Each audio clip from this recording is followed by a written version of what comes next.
Il n'y aura plus de respect. Quand on va vous supprimer à manger et à boire, non, droite-gauche mélangée, vous ne respectez pas. Ah bon, attention, vous savez alors... bien attention, on arrive à un point de rupture. On arrive à un point de rupture. Non, monsieur Mélenchon, je sais pas. Et voilà. Pendant 2 heures que je vais rien te dire. Pourquoi tu me parles comme ça? Pourquoi on vous respecte pas? J'use ma vie à vous défendre.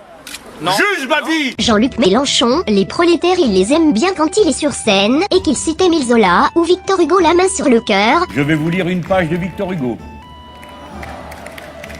Mais quand il en croise des vrais dans la rue, c'est pas tout à fait le même délire. Regardez-moi ce gros imbécile.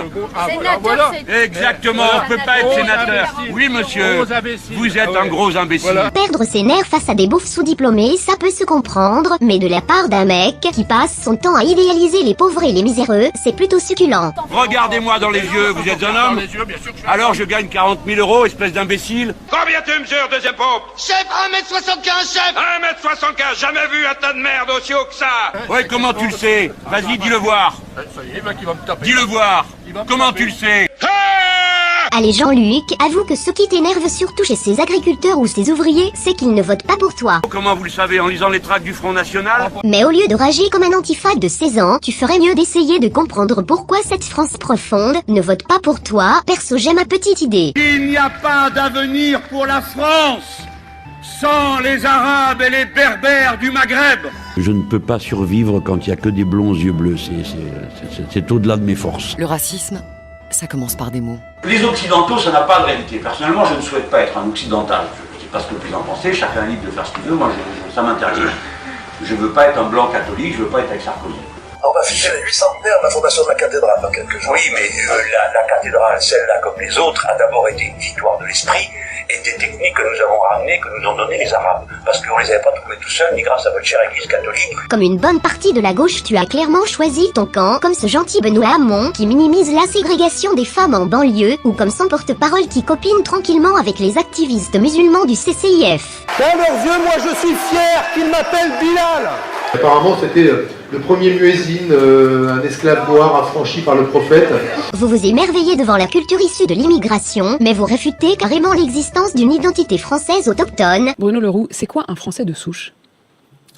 Je n'emploie jamais cette expression et d'ailleurs je bloque systématiquement, puisqu'un certain nombre de Français y font référence, je bloque systématiquement sur mes différents comptes de réseaux sociaux ceux qui se revendiquent de cela. D'ailleurs, faudra m'expliquer pourquoi vous ne supportez pas l'expression français de souche, car à partir du moment où vous parlez du français de la diversité, comment on est censé appeler les autres? Ah oui, je sais, des fachos.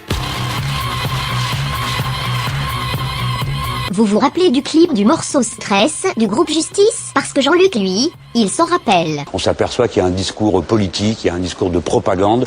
Premièrement, c'est la banlieue qui fait peur. Deuxièmement, ce sont que des Noirs et des Arabes qui agressent qui? De pauvres petits Blancs. D'ailleurs, vous aurez remarqué où est-ce qu'on les filme, où est-ce qu'ils sont agressés.